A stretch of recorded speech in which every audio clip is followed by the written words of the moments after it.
Sejarah munculnya peringatan Maulid. Disebutkan para ahli sejarah bahwa kelompok yang pertama kali mengadakan Maulid adalah kelompok Batiniyah, yang mereka menamakan dirinya sebagai Bani Fatimiyah dan mengaku sebagai keturunan Ahli Bait atau keturunan Nabi Shallallahu Alaihi Wasallam. Disebutkan bahwa kelompok Batiniyah memiliki 6 peringatan Maulid, yaitu Maulid Nabi Shallallahu Alaihi Wasallam, Maulid Ali bin Abi Thalib radhiyallahu anhu, Maulid Fatimah, Maulid Hasan, Maulid Husain, dan Maulid penguasa mereka. Daulah Batiniyah ini baru berkuasa pada awal abad keempat Hijriah. Oleh karena itu, para ulama sepakat bahwa Maulid Nabi Shallallahu Alaihi Wasallam baru muncul di zaman belakangan, setelah berakhirnya masa 3 abad yang paling utama dalam umat ini, atau Al-Qurun Al-Mufaddalah. Artinya, peringatan Maulid ini belum pernah ada di zaman Nabi Shallallahu Alaihi Wasallam dan para sahabat, tabi'in, dan para tabi'ut tabi'in. Al-Hafidz As-Sakhawi mengatakan, peringatan Maulid Nabi Shallallahu Alaihi Wasallam belum pernah dinukil dari seorang pun ulama generasi terdahulu, yang termasuk dalam 3 generasi utama dalam Islam. Namun peringatan ini terjadi setelah masa itu. Pada hakikatnya, tujuan utama daulah ini mengadakan peringatan Maulid Nabi Shallallahu Alaihi Wasallam adalah dalam rangka menyebarkan akidah dan kesesatan mereka. Mereka mengambil simpati kaum muslimin dengan kedok cinta ahli bait Nabi Shallallahu Alaihi Wasallam. Siapakah Bani Fatimiyah? Bani Fatimiyah adalah sekelompok orang Syiah pengikut Ubaid bin Maimun Al-Qaddah. Mereka menyebut dirinya sebagai Bani Fatimiyah karena menganggap bahwa pemimpin mereka adalah keturunan Fatimah putri Nabi Shallallahu Alaihi Wasallam.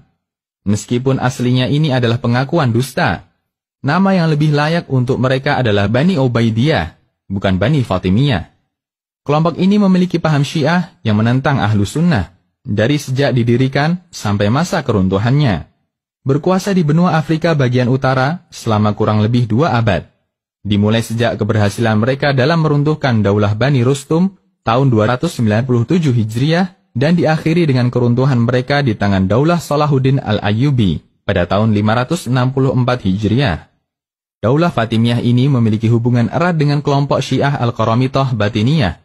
Perlu diketahui bahwa kelompok Al-Qaramithah Batiniyah ini memiliki keyakinan yang sangat menyimpang dari ajaran Islam. Di antara mereka hendak menghilangkan syariat haji dalam agama Islam.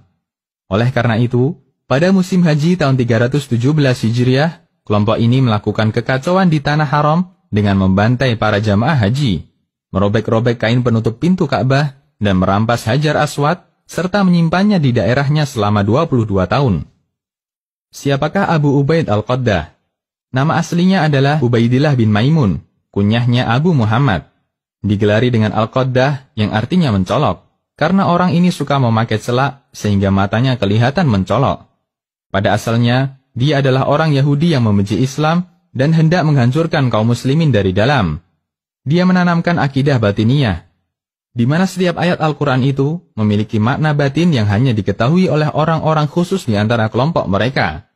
Maka dia merusak ajaran Islam dengan alasan adanya wahyu batin yang dia terima dan tidak diketahui oleh orang lain. Dia adalah pendiri dan sekaligus orang yang pertama kali memimpin Bani Fatimiyah. Pengikutnya menggelarinya dengan Al-Mahdi Al-Muntadhar atau Al-Mahdi yang dinantikan kedatangannya. Berasal dari Irak dan dilahirkan di daerah Kufah pada tahun 206 Hijriah. Dirinya mengaku sebagai keturunan salah satu ahli bait Ismail bin Ja'far As-Sadiq melalui pernikahan rohani, yaitu nikah non-fisik. Namun kaum muslimin di daerah Maghrib mengingkari pengakuan nasabnya. Yang benar dia adalah keturunan Sa'id bin Ahmad Al-Qaddah, yang terkadang orang ini mengaku sebagai pelayan Muhammad bin Ja'far As-Sadiq. Semua ini dilakukan dalam rangka menarik simpati manusia dan mencari simpati umat. Oleh karena itu, tidak heran jika banyak di antara orang-orang bodoh daerah Afrika yang membenarkan dirinya dan menjadikannya sebagai pemimpin.